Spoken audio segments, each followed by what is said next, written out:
Question number 47 and 46 ये दोनों question 2018 में आए थे और थोड़े लेंदी थे। मतलब इनमें कुछ ज़्यादा जर्नल एंट्रीज थी। जैसे मैं आपको बताऊं, आप ये देखिए कि क्वेश्चन नंबर 47 हम पहले कवर करेंगे। इसमें अराउंड आपकी 12 जर्नल एंट्रीज थी, वो भी 8 नंबर के क्वेश्चन में, और फिर कुछ कैलकुलेशंस भी थी।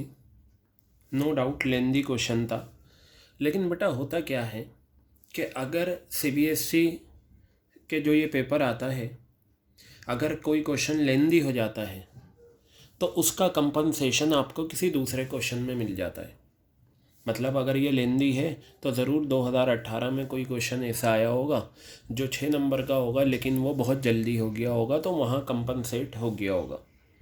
ठीक है, तो अगेन ये क्वेश्चन अच्छा क्वेश्चन है और इसमें एक नया कॉन्सेप्ट भी है, और इसमें आपको calls in arrear, calls in advance दोनों ही मेंटेन करने हैं। सबसे पहले हम क्वेश्चन नंबर 47 इस रिकॉर्डिंग में कवर अप करेंगे। और सबसे पहले हम पढ़ते हैं requirement: pass necessary journal entries in the books of a limited, open calls in arrears and calls in advance account wherever required. अब क्वेश्चन ने मेंशन कर दिया है, जहाँ कहीं भी calls in arrears, calls in advance की ज़रूरत है, आप उसे मेंटेन करें। तो कॉल्स इन एडवांस तो कंपलसरी होता है मेंटेन करना, चाहे क्वेश्चन कहे या ना कहे। कॉल्स इन एरियर्स ऑप्शनल होता है, लेकिन मेंशन करते हैं तो फिर कंपलसरी बन जाता है। तो सबसे पहले हम अपनी वही कैलकुलेशन, अपनी एनालिसिस टेबल, और उसके बाद हम आगे बढ़ेंगे। तो देखिए, क्वेश्चन है आपका क्वेश्चन नंबर 47। अगर मैं यहाँ देखूँ, ये है आपका ए लिमिटेड, ये रहा आपका ए लिमिटेड, और यहाँ देखिए क्या लिखा हुआ है: A limited invited application for issuing 1 lakh shares of ₹10 each. A limited ने 1 लाख शेयर्स, ये आ गए आपके 1 लाख शेयर्स क्या करें हैं, इशूड करें हैं। ठीक है, 10 रुपये फेस वैल्यू है, ये आपकी फेस वैल्यू 10 रुपये आ गई। ठीक है, यहाँ मैंने 10 रुपये लिखे। प्रीमियम कितना है, 1 रुपया है, तो 1 रुपये का आपका प्रीमियम आ गया, यानी कि ये शेयर 11 रुपये में सेल हुआ है। The amount was payable, application के टाइम 3 रुपीज़ हैं। ये बेटा ये एप्लीकेशन आ गई, ये यहाँ पर 3 रुपीज़ आ गए। फिर आगे बताया अलॉटमेंट 3 रुपये की है, जिसमें प्रीमियम इंक्लूड है। ठीक है, प्रीमियम क्या है इसमें इंक्लूड है, तो मैं यहाँ पर लिखता हूँ अलॉटमेंट 3 रुपीज़ की अलॉटमेंट है, जिसमें आपका 2 रुपये की अलॉटमेंट है और 1 रुपये का प्रीमियम है, ये आ गया। फिर आगे बताया फ़र्स्ट कॉल 3 रुपये की है, ये आपकी फ़र्स्ट कॉल आ गई 3 रुपीज़। फिर यहाँ पर second and final call balance amount है, तो ये सेकंड एंड फाइनल ये आ गया। अब बैलेंस अमाउंट जब हम लेंगे तो आपको पता होना चाहिए कि जब प्रीमियम पर शेयर्स इशू होते हैं, प्रीमियम को हटाकर फेस वैल्यू काउंट करो, 3 और 2 5 और 3 8, 2 rupees will be return here. ये आप सारे काउंट कर लो तो आपको पता चल जाएगा कि 11 रुपये बन रहे हैं। 3 3 6 + 3 9 9 2 11। अब आगे बढ़ते हैं। क्वेश्चन ने कहा application for 1,60,000 shares were receive. 1,60,000 shares की एप्लीकेशन आई, यानी कि ये अप्लाइड शेयर्स हैं, 1,60,000। ओके, आगे बताया allotment was made on the following basis. ये आपको 3 कैटेगरीज दे रखी हैं। ठीक है, तो इन्होंने कहा है जिन लोगों ने 90,000 शेयर्स अप्लाई करे थे, कंपनी ने उन्हें 40,000 अलॉट करें। जिन्होंने 50,000 शेयर्स अप्लाई करे थे, कंपनी ने उन्हें 40,000 अलॉट करे हैं। जिन लोगों ने 20,000 शेयर्स अप्लाई करे थे, कंपनी ने उन्हें फुल शेयर्स अलॉट करे हैं। तो बेटा आप इसमें सबसे पहले एनालिसिस टेबल बना लीजिए। तो हम यहाँ पर बनाएंगे एनालिसिस टेबल। एनालिसिस टेबल में सबसे पहला column we will draw category, then shares applied,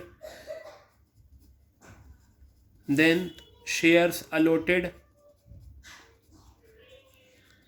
then application money receive, फिर आपका आ जाएगा शेयर कैपिटल, शेयर अलॉटमेंट, इसमें प्रीमियम नहीं है एप्लीकेशन के टाइम, वरना उसका कॉलम आता। और देखिए अगर आप पढ़ें यहाँ पर, तो यहाँ इन्होंने कहीं पर भी रिजेक्शन नहीं हुआ है, तो अगर रिजेक्शन नहीं हुआ तो बैंक का कॉलम नहीं बनाएंगे। लेकिन यहाँ पर कहा excess money paid on application, application के टाइम जो एक्स्ट्रा पैसा आता है प्रोराटा कैटेगरी में ही आता है।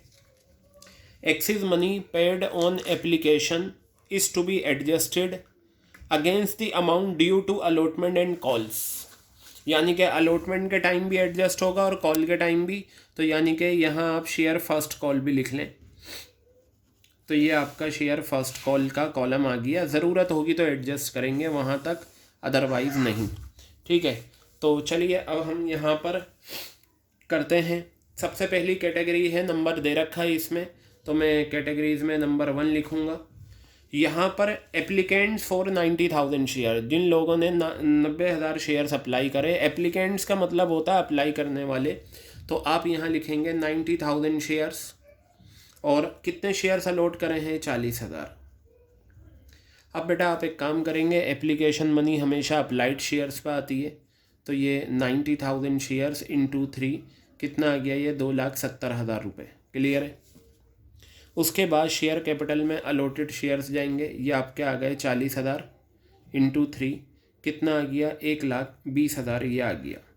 बेटा अब आपको चेक करना पड़ेगा, क्योंकि क्वेश्चन ने कह दिया है कि जो एक्स्ट्रा पैसा है वो अलॉटमेंट और कॉल्स के टाइम एडजस्ट होना है। हम पहले क्या करते थे?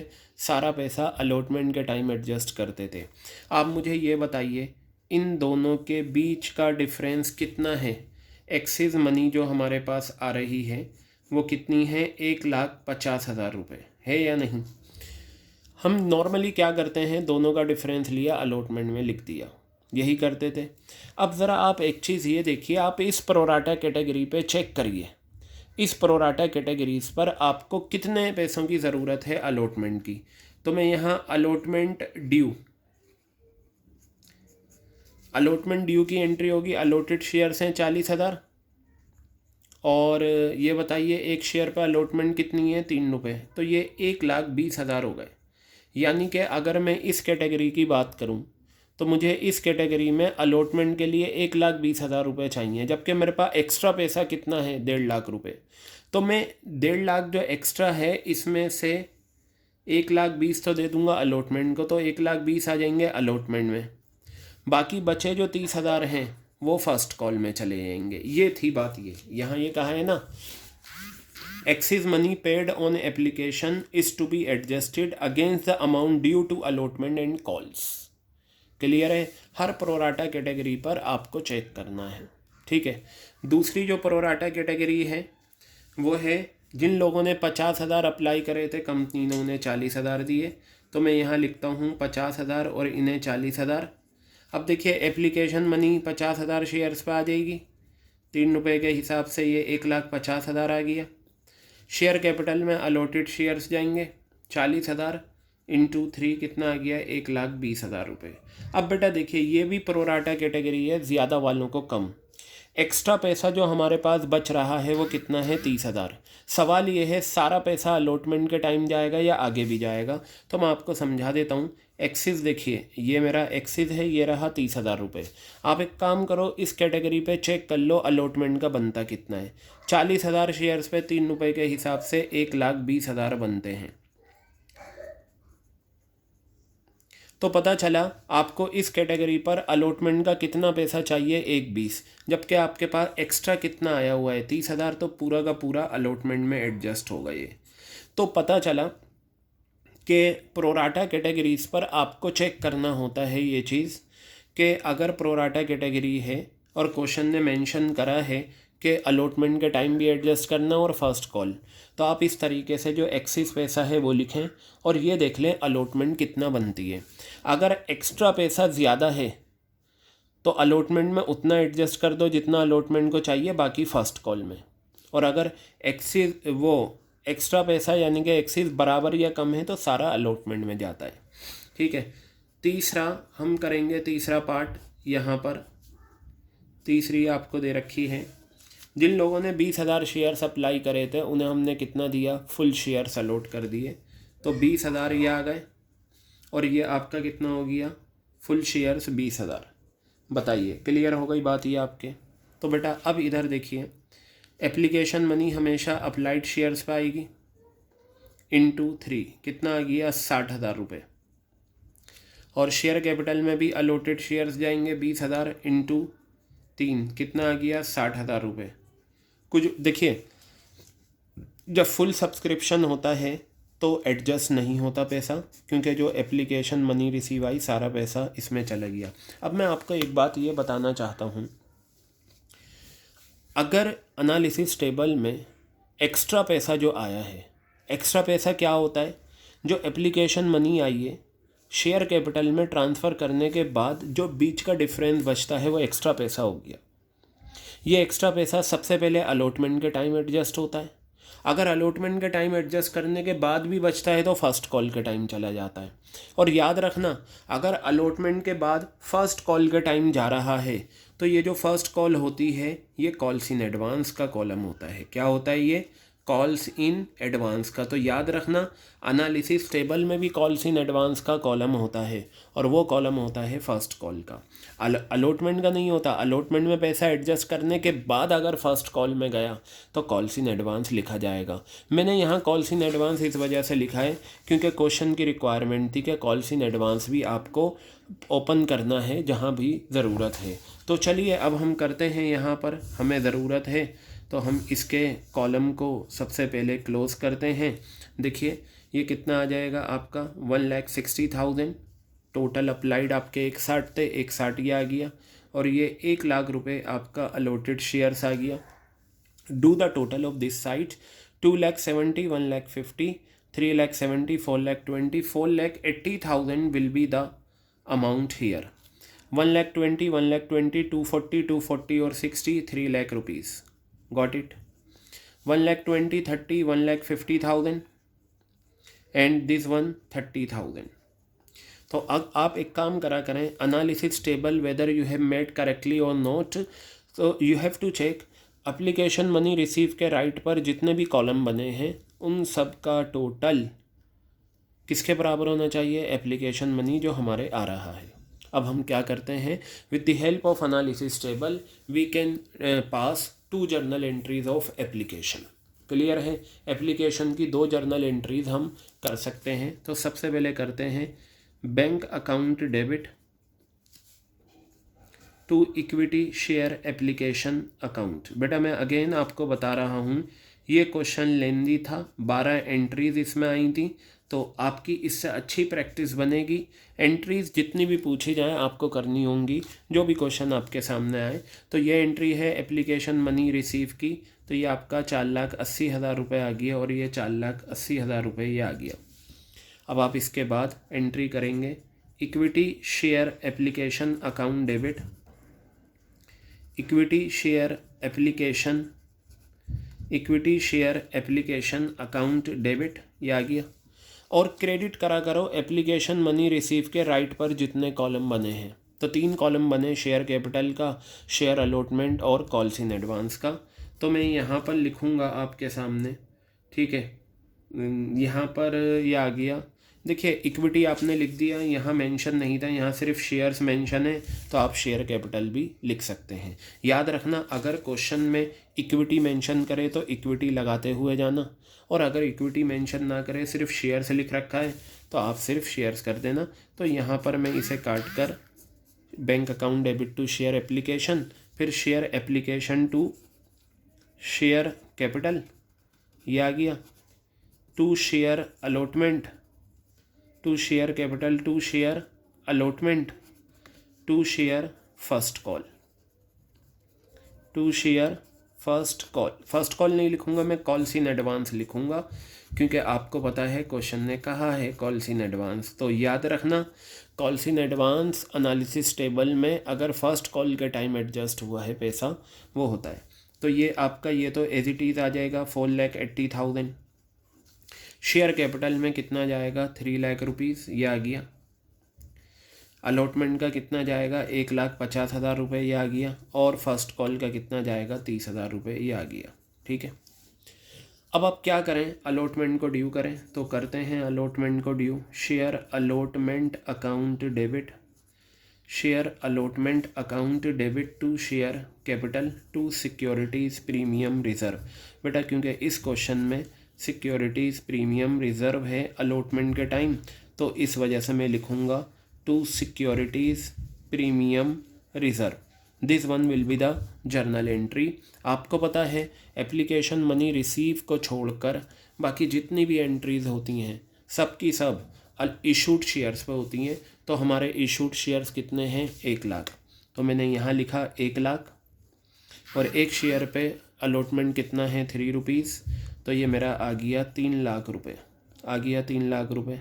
ठीक है, अब आप इसके बाद क्या करें, 1 लाख शेयर्स हैं, इसका मतलब होता है अलॉटमेंट का कितना पैसा शेयर कैपिटल में गया 2 रुपये गए, और 1 रुपया क्या है प्रीमियम है, 1 रुपये का प्रीमियम आ गया, तो ये आपका आ गया 2 लाख रुपए, और ये आपका आ गया 1 लाख रुपए। ठीक है, अब हम क्या करते हैं, आगे बढ़ते हैं और अलॉटमेंट का पैसा देखते हैं। ये एंट्री इंपॉर्टेंट है क्योंकि यहाँ कॉल्स इन एरियर्स या कॉल्स इन एडवांस हो सकता है। ठीक है बेटा, याद रखना हमेशा calls in arrears calls in advance हमेशा बैंक वाली एंट्रीज़ में आएगा। इसके अलावा फॉर फीचर में कॉल्स इन एरियर्स आता है, ये एनालिसिस टेबल में कॉल्स इन एडवांस आता है, बाकी सारा ट्रीटमेंट बैंक वाली एंट्रीज में होता है। तो अब हम एक बार पढ़ लेते हैं क्वेश्चन के, क्वेश्चन ने क्या कहा है। अब ज़रा इधर देखें, बताया Rishabh a share holder, Rishabh जो है एक शेयर होल्डर था जिसने अप्लाई करे थे 1500 शेयर। देखिए अप्लाई दे रखे हैं ऋषभ के 1500 शेयर्स इसने अप्लाई करे थे, और ये सेकंड कैटेगरी से बिलोंग करता है। बिल्कुल यहाँ मेंशन करना ज़रूरी था क्योंकि आपके क्वेश्चन में 2 प्रोराटा कैटेगरी हैं, तो जहाँ 2 प्रोराटा कैटेगरी होती हैं तो जो डिफ़ॉल्टिंग शेयर होल्डर होता है उसकी कैटेगरी बताना ज़रूरी होता है। ठीक है, तो बताया ऋषभ जो है वो 1500 शेयर्स अप्लाई करे थे और वो सेकंड कैटेगरी से बिलोंग करता है। उसने ना तो अलॉटमेंट का पैसा दिया, ना फर्स्ट कॉल दी, ना second and final call the. Clear है बात। तो उसने अलॉटमेंट का नहीं दिया, तो छोटी एनालिसिस टेबल बनाकर हम अलॉटमेंट का सॉल्यूशन करते हैं। तो मैं यहाँ पर लिखता हूँ ऋषभ। ठीक है, ऋषभ ने बेटा क्या करा था, ऋषभ के 1500 शेयर्स अप्लाइड हैं, तो हम उसके अलॉटेड निकाल लेते हैं, अलॉटेड शेयर्स। ठीक है, अलॉटेड शेयर्स में ऊपर अलॉटेड रखते हैं, नीचे अप्लाइड रखते हैं, फिर उसने जो अप्लाई करा। ठीक है, ऋषभ ने अप्लाई करे थे 1500। अब यहाँ अलॉटेड वो रखेंगे जिस बिरादरी जिस कैटेगरी का ऋषभ है, और क्वेश्चन ने बताया था ऋषभ कौन सी कैटेगरी का है, सेकंड कैटेगरी का है। तो सेकंड कैटेगरी में मैंने देखा 40,000 अपॉन में 50,000, तो ये आपका आ जाएगा 40,000 डिवाइडेड बाय 50,000, 3 0 ये और ये कैंसिल, कितना आ गया आपका ये 3, तो बेटा ये आपका 1200 आ गया। ठीक है, ऋषभ ने अप्लाई करे थे 3000 शेयर्स, 1500, लेकिन उसे अलॉट हुए 1200। अब यहाँ आप छोटी सी एनालिसिस बना लें सिर्फ ऋषभ की। शेयर्स अप्लाई ऋषभ ने करे 1500, शेयर्स अलॉट हमने कितने करे ऋषभ को 1200, एप्लीकेशन मनी रिसीव 1500 शेयर्स पे आएगी ऋषभ की, एक शेयर पे एप्लीकेशन कितना है 3 रुपीज़, तो पता चले ऋषभ ने एप्लीकेशन के टाइम 4500 दिए। इसमें से शेयर कैपिटल में जो जाएगा 1200 शेयर्स हैं, 3 रुपये के हिसाब से 3600 रुपये, बचे 900 रुपये, ये अलॉटमेंट के टाइम एडजस्ट हो जाएगा। तो ये 900 रुपये अलॉटमेंट के टाइम एडजस्ट हो गए। ये छोटी एनालिसिस टेबल बनाने का मकसद मेरा होता है कि हमें ये पता चल जाए कि ऋषभ ने कितना पैसा एक्स्ट्रा दे रखा है जो हम अलॉटमेंट के टाइम एडजस्ट करेंगे। तो 900 रुपये ऋषभ ने एक्स्ट्रा दे रखे हैं। तो सबसे पहले ड्यू करते हैं, अलॉटमेंट ड्यू। ऋषभ के पास कितने शेयर्स हैं 1200, एक शेयर पे अलॉटमेंट है 3 रुपये की, यानी कि ऋषभ से हमें 3600 रुपये लेने थे। लेकिन ऋषभ एप्लीकेशन के टाइम जो एक्स्ट्रा पैसा दे चुका है, एक्सिस एप्लीकेशन, वो कितनी है 1200 रुपये की एक्सिस एप्लीकेशन है। तो पता चला ₹2400 ऋषभ ने नहीं दिए। Amount not received on allotment, allotment के टाइम ये पैसा हमें नहीं मिला। क्लियर है बात। और जो पैसा नहीं मिलता वो कॉल्स इन एरियर्स होता है। क्या होता है बेटा? वो कॉल्स इन एरियर्स। तो देखिए, bank account debit to share allotment, bank account debit to share allotment account. बेटा सुने, ये ऋषभ है, ऋषभ ने अलॉटमेंट का पैसा नहीं दिया। ये सुधा है, सुधा ने फर्स्ट कॉल और सेकंड कॉल का नहीं दिया। तो जब फर्स्ट और सेकंड पाएंगे तब देखेंगे, लेकिन उसने अलॉटमेंट का पैसा नहीं दिया। तो मैंने आपको बताया था जो पैसा नहीं आता वो क्या कहलाता है? Calls in arrears. और जिस टाइम का कॉल्स इन एरियर्स होता है उसकी बैंक वाली एंट्रीज में कॉल्स इन एरियर्स डेबिट हो जाता है। ये लीजिए, कॉल्स इन एरियर्स को मैंने क्या करा? डेबिट करा।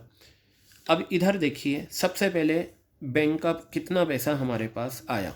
आप ये देखिए, आपका अलॉटमेंट का कितना पैसा लेना है? 3 लाख रुपए आपको लेने हैं। क्लियर हो गई बात ये। और टेबल से देखिए आपको कितना एडजस्ट करना है? 1,50,000। ठीक है। अब क्या हुआ, एक शेयर होल्डर था ऋषभ, ऋषभ ने अलॉटमेंट का पैसा नहीं दिया। तो जो पैसा उसने नहीं दिया तो हमारा बैंक का बैलेंस कम होगा, उतना पैसा कम मिलेगा। ऋषभ ने कितना नहीं दिया? 2400 रुपये। क्लियर हो गई बात। तो हम निकाल लेंगे कि 2400 रुपये ऋषभ ने नहीं दिए। तो ये 1,50,000 बचा, 2,04,000 ये जाएगा। तो आपका जो बेटा निकल कर आएगा, इसमें कितना आएगा? यहाँ पर अगर हम देखें, जस्ट वेट, कुछ शायद हमसे मिस्टेक हुई है, एक बार मैं चेक कर लेता हूँ। 3 लाख रुपए हमें लेने हैं, टेबल से हमें 1,50,000 एडजस्ट करने हैं। उसने 1200 शेयर्स पे नहीं दिया। एक बार मैं चेक कर लेता हूँ। 1200 ये है, 1500 ऋषभ ने अप्लाई करे थे 3 रुपये के हिसाब से, एप्लीकेशन मनी आ गई इस पर। ठीक है, 1200 अलॉट करे हैं उसे, 1200 शेयर्स पे उसने 3 रुपये की एप्लीकेशन, ये आ गया 12×3 = 36, 15×3 = 45, 900 रुपीज़ ये आ गए। एक गलती हमने कर दी, एक्सीज एप्लीकेशन जो है 900 रुपये है, मैंने 1200 माइनस कर दिए, बस ये मिस्टेक थी। तो ये 900 रुपये माइनस होंगे और ये 2700 रुपये आ जाएगा। ये करेक्शन आप कर लीजिएगा। ठीक है, ये 900 है और ये 2700 आ गया। तो मैं यहाँ पर जो माइनस करूँगा वो 2700 माइनस करूँगा, तो ये आ जाएगा 1,47,300। अब ये देखिए, कॉल्स इन एरियर्स, यानी कि वो पैसा जो अलॉटमेंट के टाइम ऋषभ ने नहीं दिया, तो ये तो हम कैलकुलेट कर चुके हैं, 2700। तो मैं यहाँ लिखूँगा 2700 और ये मेरा आ गया 1,50,000। ये मेरा अलॉटमेंट की एंट्री हो गई। अब बेटा मैं आता हूँ कहाँ पर? आपका फर्स्ट कॉल की एंट्रीज़।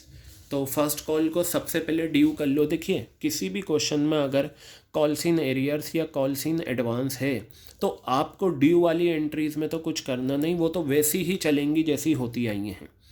सारा खेल बैंक वाली एंट्रीज़ में होता है। तो मैं यहाँ लिखता हूँ share first call account debit to share capital, share first call account debit to share capital account, ये आ गया। अब आप देखिए, आपने कितने शेयर्स इशू करे थे? ये रहे 1 लाख शेयर्स। तो मैं यहाँ पर लिख देता हूँ 1 लाख शेयर्स मल्टीप्लाई, आप ये देखिए फर्स्ट कॉल के टाइम कितना पैसा है? 3 रुपये। तो आप यहाँ लिखिए 3 रुपीज़, तो ये आ गया आपका 3 लाख रुपीज़ और ये आपका आ गया 3 लाख रुपीज़। बताइए, क्लियर है? अब इसके बाद आप फर्स्ट कॉल की बैंक वाली एंट्रीज, ये मोस्ट इम्पोर्टेंट है। बैंक अकाउंट डेबिट, ये तो डेबिट हो गई। सबसे पहले आप ये देखिए, यहाँ पर बहुत ध्यान से, ऋषभ ने शेयर होल्डर था, इसने अप्लाई करे थे 1500, हमने इसके निकाले थे 1200 शेयर्स, ये रहे। इसने अलॉटमेंट का पैसा नहीं दिया, वो हम कर चुके हैं। इसने फर्स्ट कॉल का पैसा नहीं दिया। तो अगर ऋषभ ने फर्स्ट कॉल का पैसा नहीं दिया तो इसका मतलब जो पैसा नहीं आता वो कॉल्स इन एरियर्स कहलाता है। तो कॉल्स इन एरियर्स यहाँ पर क्या हो जाएगा? डेबिट हो जाएगा। क्या हो जाएगा? Calls in arrears account debit. Clear हो गई बात? ये कॉल्स इन एरियर्स मैंने क्या कर दिया यहाँ पर? डेबिट कर दिया।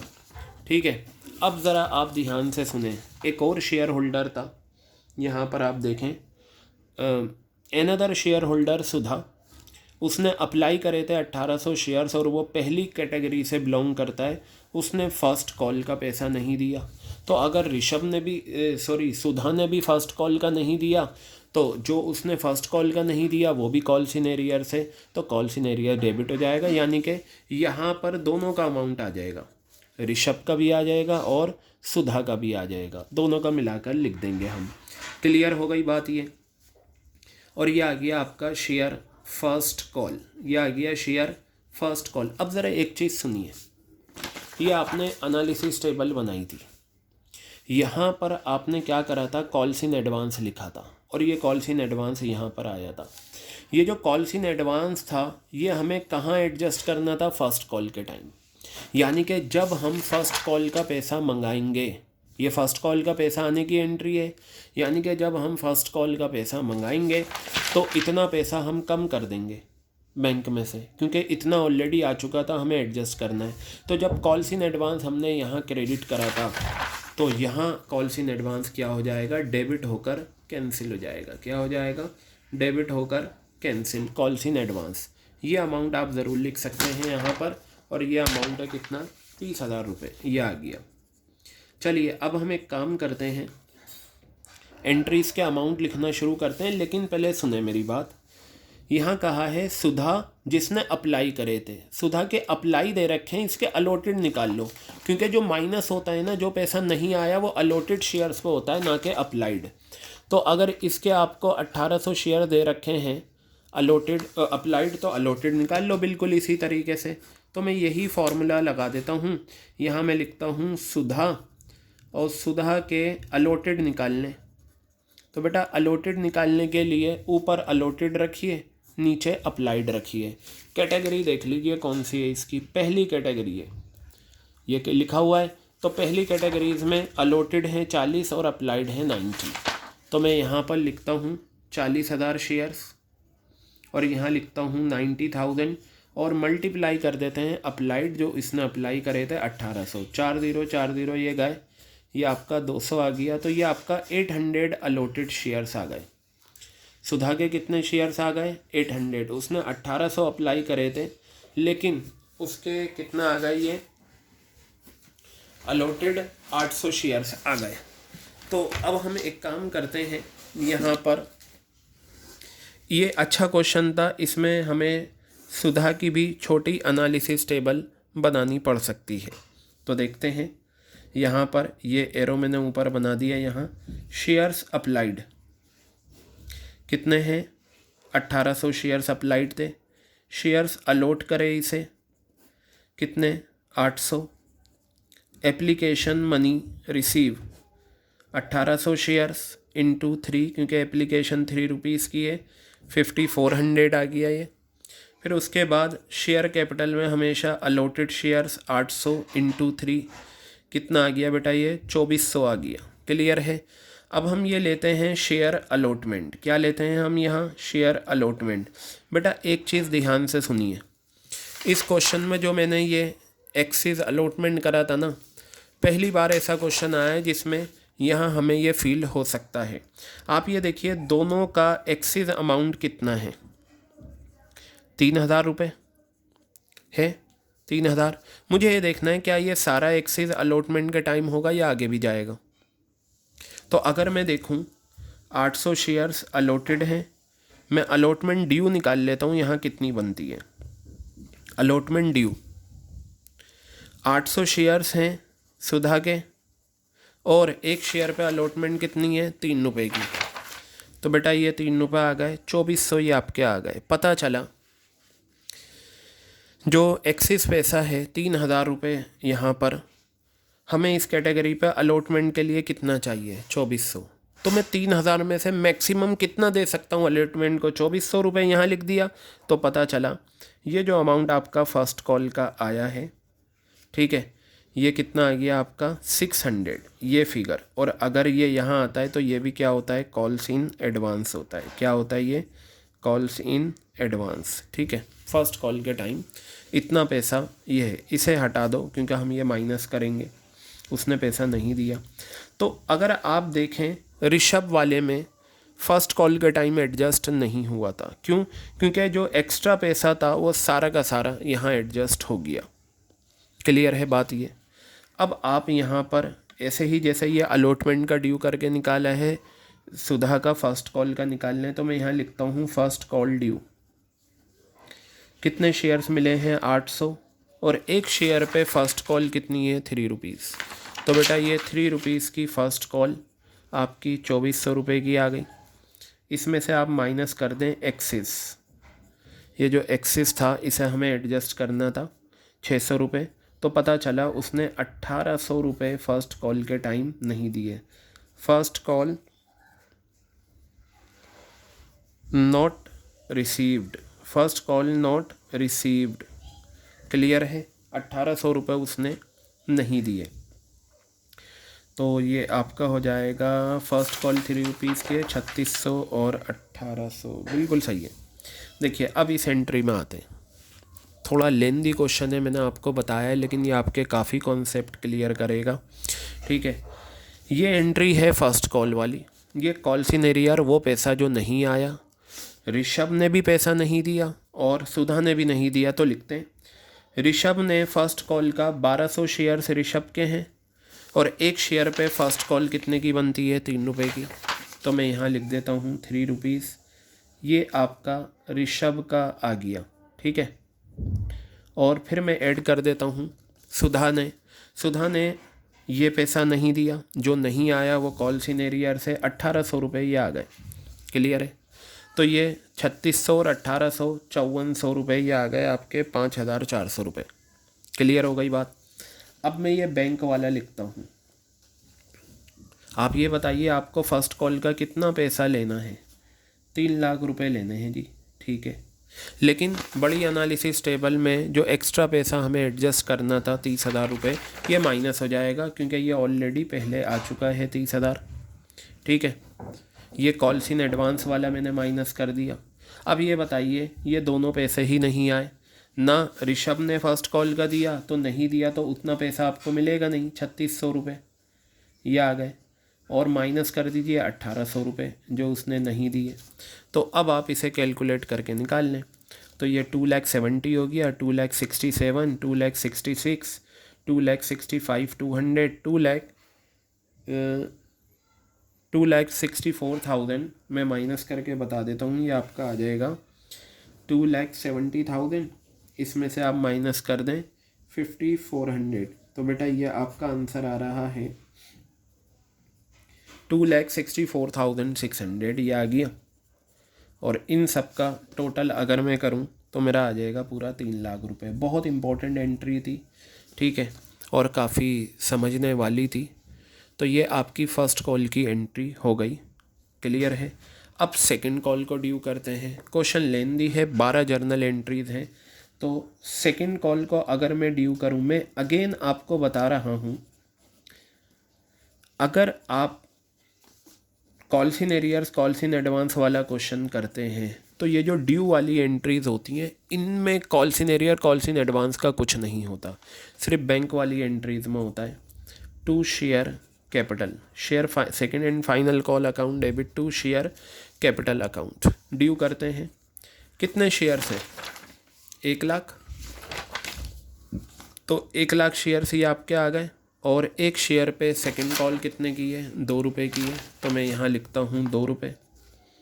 2 लाख रुपए मेरे यहाँ पर ये आ गए, और ये 2 लाख रुपए मेरे यहाँ पर ये आ गए। क्लियर है बात ये आपके। अब सेकंड कॉल का पैसा मंगाते हैं। तो देखिए बहुत ध्यान से देखिएगा, बहुत सिंपल है।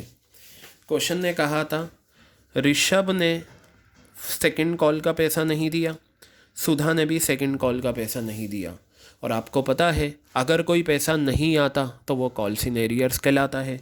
तो बैंक वाली एंट्रीज़ में कॉल्स इन एरियर्स डेबिट हो जाएगा, और यहाँ जो कॉल्स इन एरियर्स आएगा वो सेकंड कॉल का आएगा, यानी कि वो पैसा जो सेकंड कॉल के टाइम नहीं मिला to share second call, second and final call. Clear है बात ये आपके? चलिए बेटा लिखते हैं यहाँ। आप ये देखिए आपको कितना पैसा लेना है सेकंड एंड फाइनल कॉल का। ठीक है, आप ये देखिए आपको कितना पैसा लेना है सेकंड एंड फाइनल कॉल के। 2 लाख रुपए आपको लेने हैं। ठीक है, माइनस कर दीजिए वो पैसा जो नहीं आया। ना तो ऋषभ ने सेकंड कॉल का पैसा दिया और ना सुधा ने दिया। तो ऋषभ जो है ये रहे, ऋषभ के डायरेक्ट माइनस करें वो तो अब ये डायरेक्ट 1200 शेयर्स पे ऋषभ के कितने हैं, 2 रुपये की सेकंड कॉल है। तो ये तो आ गया बेटा ऋषभ वाला जो उसने नहीं दिया। और ये 800 शेयर्स थे इसके पास, 800 शेयर्स पे इसने 2 रुपये के हिसाब से नहीं दिया, ये सुधा आ गई। तो 2400 रुपये और 1600 रुपये 4000 हो गई, ये 1,96,000। बेटा देखिए यही अमाउंट तो कॉल्स इन एरियर्स है। तो आप यहाँ लिख सकते हो 1200 इंटू 2 प्लस 800 इंटू 2, ये वो पैसा है कॉल्स इन एरियर्स का जो इन्होंने नहीं दिया 4000, और ये 2 लाख रुपए यहाँ पर ये आ गया। तो हमारी फर्स्ट कॉल की एंट्रीज हो गई। अब हमारी 3 एंट्रीज बची हैं, for future, reissue, capital reserve. देखिए क्या कहा, all the shares of Rishabh and Sudha were forfeited. Rishabh और सुधा के शेयर फॉरफिट हो गए और बाद में उन्हें रीइशू कर दिया 7 रुपये पर शेयर फुल्ली पेड। अब एक चीज़ आप ध्यान से सुनेंगे मेरी, बहुत ध्यान से, वो क्या है, अगर किसी क्वेश्चन में 2 शेयर होल्डर हैं और दोनों के शेयर फॉरफिट हुए हैं तो आप एक काम करें, फॉर फ्यूचर की अलग अलग एंट्री कर लें और री इशू की एक साथ कर दें, वरना फॉर फ्यूचर भी एक साथ हो सकता है लेकिन हम अलग अलग करेंगे। तो मैं यहाँ लिखूँगा फॉर फ्यूचर किसका, ऋषभ का। ठीक है, मैं स्पेस कम है, इसी पेज पे मुझे फाइनल आंसर लाना है। फॉर फ्यूचर मैं लूँगा किसका, सुधा का। सबसे पहले ऋषभ ने क्या नहीं दिया था, ना अलॉटमेंट दी, ना फर्स्ट कॉल दी, ना सेकंड कॉल दी। ठीक है, इशू हुए हैं प्रीमियम पर। ये देखिए प्रीमियम आया तब फॉरफिट हुए या प्रीमियम नहीं आया तब फॉरफिट हुए। प्रीमियम नहीं आया क्योंकि उसने अलॉटमेंट नहीं दी, तो इसका मतलब प्रीमियम डेबिट होगा। तो आप यहाँ लिखेंगे शेयर कैपिटल अकाउंट डेबिट। ठीक है, securities premium reserve, securities premium reserve account debit to. जो पैसा नहीं आता वो उसी नाम से क्रेडिट। क्या नहीं आया, अलॉटमेंट। क्या नहीं आया, फर्स्ट कॉल। क्या नहीं आया, सेकंड कॉल। और जो नहीं आता वो कॉल्स इन एरियर्स कहलाता है। और इस क्वेश्चन में कॉल्स इन एरियर्स मेंटेन करना है तो मैं यहाँ लिखूँगा 2 कॉल्स इन एरियर्स और ये 2 फॉरफिटेड शेयर्स। क्या आ गया, 2 फॉरफिटेड शेयर्स। क्लियर है बात ये? अब अमाउंट लिखते हैं। ऋषभ को हमने कितने शेयर्स दिए थे, 1200, जो उसे अलॉट करे थे। अब यहाँ लीजिए कॉल्ड अप एक्सक्लूडिंग प्रीमियम, पूरे 10 रुपये आ जाएंगे, प्रीमियम हटा दो, 10 रुपये हो गए। ठीक है, 10 रुपये, ये 12,000 आ गया। प्रीमियम में 1200 शेयर्स हैं, 1 रुपये का प्रीमियम नहीं मिला, 1200 आ गया। अब ये देखिए इस कॉल्स इन एरियर्स में 3 अमाउंट है। क्या है इस कॉल्स इन एरियर्स में, 3 अमाउंट है। एक तो अलॉटमेंट का है, एक फर्स्ट कॉल और एक सेकंड कॉल। तो मैं यहाँ लिखता हूँ ये कैसे आएगा। देखिए अलॉटमेंट का पैसा ऋषभ का ये रहा 2700 रुपये नहीं आए, वो तो ये आ गए। फिर ऐड कर दीजिए 1200 शेयर्स पे ऋषभ ने 3 रुपये की फ़र्स्ट कॉल नहीं दी, ये रही। और 1200 ही शेयर्स पे उसने 2 रुपये की सेकंड कॉल नहीं दी। ठीक है, तो ये अमाउंट अगर मैं लूँ तो ये आ जाएगा 12×3 = 36, 6000, 8700 रुपये, ये आ गया। तो बेटा ये बैलेंसिंग फ़िगर आ जाएगी। और ये बैलेंसिंग फ़िगर जो आपकी आएगी वो कितनी आएगी, 0054, 4500 रुपये की ये फ़िगर आपकी आ गई। ठीक है, क्लियर हो गई बात ये? तो ये फॉर फ्यूचर ऋषभ का हो गया। अब हम बात करते हैं सुधा ने अलॉटमेंट और एप्लीकेशन दे दिया। अलॉटमेंट दे दिया तो प्रीमियम भी आ गया, प्रीमियम आ गया तो प्रीमियम डेबिट नहीं होगा। यही सेम एंट्री होगी, वह प्रीमियम नहीं आएगा। अमाउंट डिफ़र करेंगे। शेयर कैपिटल डेबिट, ठीक है। 2 जो पैसा नहीं आया वो उसी नाम से क्रेडिट। क्या नहीं आया? First call. क्या नहीं आया? Second call. तो दोनों को मिलाकर हम यहाँ लेंगे 2 calls in arrears. Calls in arrears maintain करना है, ठीक है। 2 फॉरफिटेड शेयर्स, 2 फॉरफिटेड शेयर्स, ये आ गया। 2 calls in arrears, 2 forfeited shares. अब बेटा यहाँ पर आप लें, सुधा को कितने शेयर्स अलॉट करे थे हमने, निकाला था, ये रहा 800 शेयर्स हैं। कॉल्ड अप एक्सक्लूडिंग प्रीमियम 10 रुपये ही होगा, 8000। अब बेटा इसका यहाँ ये निकाल लो, इसने कौन कौन सा पैसा नहीं दिया, first call second call. First call का तो निकला हुआ ही ये जो नहीं आया 1800 रुपये, और बाकी ये 800 शेयर्स में उसने 2 रुपये के हिसाब से नहीं दिया, 1800 और 1600 ये हो गया 3400, ठीक है। 1600 और 1800, हाँ 3400। तो ये बैलेंसिंग फिगर 4600 रुपये।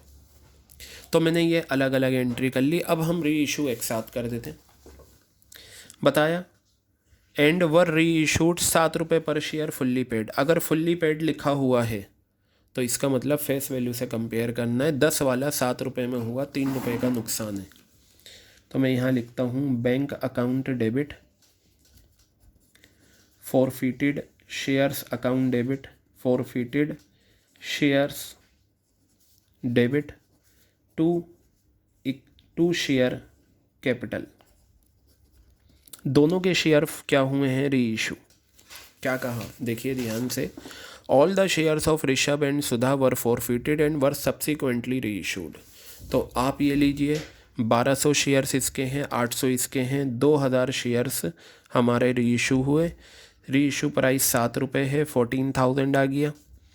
2000 शेयर्स पे 3 रुपये का नुकसान है, क्योंकि यहाँ कहा है ना री इशूड एट ₹7 पर share fully paid. Face value से कंपेयर करा, 10 वाला 7 रुपये में गया तो री इशू प्राइस 7 रुपये है, 3 का नुकसान है, तो ये 6000 रुपये, ये आपके 20,000 रुपये आ गए। अब बेटा हमारी एंट्री होगी forfeited to capital reserve, forfeited shares account debit to capital reserve. ये हमारी जर्नल एंट्री आ गई, ठीक है। जितने फॉरफिट हुए उतने री इशू हुए, फ़ायदे में से नुकसान माइनस कर दो, आंसर आ जाएगा। तो मैं यहाँ लेता हूँ, फ़ायदा ऋषभ का कितना है, ये रहा 4500 रुपये का। सुधा का फ़ायदा कितना है, 4600 रुपये का। इसमें से माइनस कर दो नुकसान, ये रहा नुकसान 6000 रुपये का। तो ये आपका आ गया 9100, 3100 रुपये आ गए। 3100 रुपये का आपका कैपिटल रिज़र्व आ गया। अगर ये कैपिटल रिज़र्व हमारा 3100 आ गया तो हमारा आंसर बिल्कुल करेक्ट है। और ये मेरे पास मार्किंग स्कीम है, मार्किंग स्कीम में देखिए 3100 हमारा कैपिटल रिज़र्व आ गया है। तो बेटा ये था क्वेश्चन। नो डाउट अभी तक प्रोराटा में जितने भी क्वेश्चन आए हैं पिछले 7 सालों में, सबसे बड़ा क्वेश्चन 2018 में यही आया था प्रोराटा का, ठीक है। आप ये देखिए ना, काउंट करते हैं, 1 2 3 4 5 6 7 8 9 10 11 12 एंट्रीज हुई हैं। और फिर ये इतनी लंबी कैलकुलेशन भी है, लेकिन इसके अलावा और कोई ऑप्शन नहीं था। तो ये क्वेश्चन आपको एक अच्छी प्रैक्टिस देगा और आपको घबराने की ज़रूरत नहीं है। मैंने आपको बताया, अगर क्वेश्चन में calls in arrear, calls in advance आता है, कोई प्रॉब्लम नहीं। हर क्वेश्चन में हम ये इस तरीके से करते हैं, ये 2 एंट्रीज करते हैं, ये ड्यू करते हैं, ठीक है। कहाँ पर आया कॉल्स इन एरियर्स, यहाँ पर बैंक वाली एंट्रीज में, बैंक वाली में फॉर फीचर में तो आता है, आपको पता है। तो कॉल्स इन एरियर अगर 2 चॉइस आती हैं तो आप देखिए जो क्वेश्चन आपको अच्छे से आता है आप वो कवर करिए, चाहे दोनों में कॉल। अब ये जो 2018 में आया था, चॉइस में भी calls in arrears calls in advance था और ऊपर भी calls in arrears calls in advance था। तो अब दोनों में ही है। अगर मान लो एक में हो एक में ना हो तो आप जिसमें नहीं है वो कर लें या जिसमें है वो कर लें, जो आपको अच्छे से आता है। कहने का मतलब ये है, सिर्फ आपको, हाँ इस क्वेश्चन में खासियत ये थी कि जो सुधा है सुधा की छोटी टेबल में भी अलॉटमेंट के टाइम एडजस्ट होने के बाद फर्स्ट कॉल में एडजस्ट हुआ। तो बेटा आप ये जैसे इसमें भी आया कि हालांकि क्वेश्चन ने कहा था excess pay money paid on application is to be adjusted against the amount due to allotment and calls. Allotment के टाइम भी एडजस्ट होगा, अगर वहाँ होने के बाद बचता है तो कॉल्स के टाइम। तो यहाँ पर हुआ, हालांकि ये प्रोराटा कैटेगरी है, इसमें हुआ इसमें नहीं हुआ, हम चेक कर लेते हैं ये इस तरीके से जैसा मैंने आपको पहले भी बता रखा है। ठीक है, तो ये क्वेश्चन था हमारा क्वेश्चन नंबर 47। नेक्स्ट रिकॉर्डिंग में हम क्वेश्चन नंबर 46 कवर करेंगे। ठीक है, वो भी बिल्कुल इसी तरीके से होगा और ये आपको एक अच्छा स्ट्रॉन्ग पॉइंट आपको मिलेगा calls in arrears calls in advance का।